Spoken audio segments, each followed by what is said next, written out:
What's up? This is Derek. Jamie Madrock. Man, this your man's Obi Trice. This is Ad-Lib. Yo, what up? This is Spex One. This is Spesh K. Hot Rock's the motherfucking Skot MC. Breaking Records. Breaking Records Radio out here.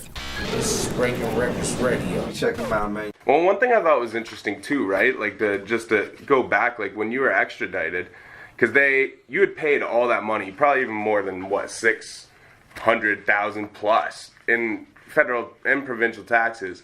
So I guess it was something like 588,000. Do you think that might though have a reason? Because technically, the government, you had yourself legally down as a seed seller, marijuana seed seller, right? No. So they knew. It wasn't legal, but I filled my income tax forms out as seed seller. Like in other words, I was honest and transparent. And so with them collecting that information, they knew what you were doing. That's right. And everybody thinks that should be there accepting the proceeds of crime. Yeah. But the government is always never guilty of any of those things. So yes, they knew it was from crime. Yes, they took my money. And yes, they say, in fact, they'll tell anybody that criminals are still obligated to pay taxes on their earning, even if illegal. Right? And that's how they get you. Later on, after you've been convicted of a criminal offense, if it involved money, they'll come at you a second time, the income tax people, and say, now you owe us money on what you made. Oh, wow. Right, and now here's the thing. To some degree, it's not illegal to not pay your taxes if you can't. But that means you have to own nothing. Now, I'm in a very fortunate position. I have nothing going. I'm not employed, I don't have a job, and I kind of spent all the money, which is somewhat deliberate. I gave $60,000 to my fine. And but now I'm in a position where I don't own fuck all. Nothing, zero. So they're not going to be able to get any tax money out of me. Yeah. Right? Well, that part is not illegal if you don't have it. Yeah. What's illegal is not filing your returns or incorrectly filing, for example. Yeah. But if you can't pay, you can't pay. That's the And they can't force you to pay what you can't pay. Well, no, they can. They try and force you in any way, but they need assets to seize. If you own nothing, then there's no assets. Yeah. They'll garnish you any wages you make, though, but the net effect of that will be to not encourage you to get a job. Yeah. Right? Like, why would I write a book or get a job that's going to be seized by the government? Yeah. Right? So what I would tend to do is work at some bong shop for minimum wage where there's not worth their while even garnishing it. Right? Yeah. So I don't know what I'll be doing. Who knows? It's come December, I hope I got some deal worked up. Yeah. Because otherwise there'll be a problem. I won't have that fine paid, and I owe a lot of back taxes too, based on something I owed them from 2001. But with penalties and interest, it's ballooned to a huge amount. Oh, shit. But there's other alternatives too. I can declare bankruptcy. Yeah. Because, like I say, I own nothing. And at the same time, all my private debt, I don't have any. I just owe the government back taxes and a fine. Yeah. Now, going bankrupt doesn't negate those debts, but it gives you 7 years stall time. Yeah. So that I can come up with some fucking deal over the next 7 years where somebody gives me a big pile of dough for whatever reason. I don't know. And, I mean, some place is going to come up with a proper system where people aren't going to jail, and I can then get a job ethically. Yeah.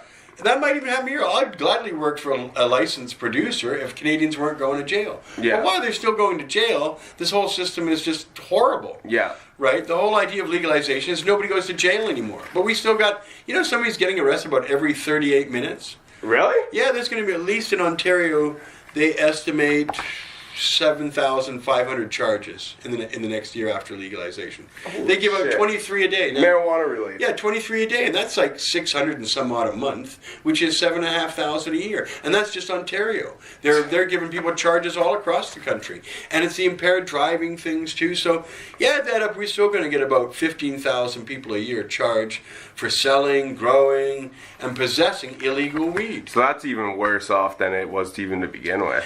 Well, it was sweet a couple of years ago. Yeah. Like, that was the best time when... That was great. When all these free market shops were allowed to be around. Everyone was so happy. Or on the reserves, their shops are amazing. Oh, yeah, yeah. Fucking like 40, 50, 60, 70 different kinds, all incredible. Yeah. All state-of-the-art. Yeah. They're sweet. Yeah. I hope they're still there. I went to Tyndiga and visited like 8 or 9 shops there out of like the 50, and they were just beautiful. Yeah. Amazing weed. That's one thing I love, and... I'm a cigarette smoker myself, so I love the reserve.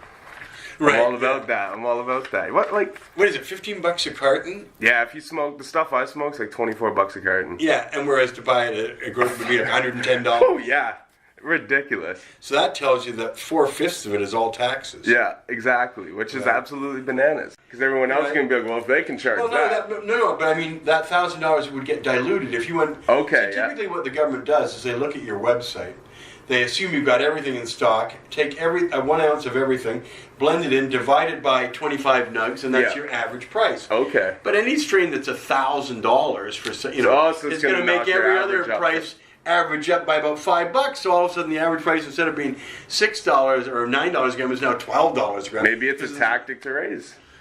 No. It's just some weird. We gotta have to find out. All right, I'll send you the link anyways. I didn't research it. I was on my way here, but I seen that and I was like, I bet you'll laugh at that. Regardless, laugh. I'm gonna expose that. Hey, let me go grab my tea there. I'll be right back. All right.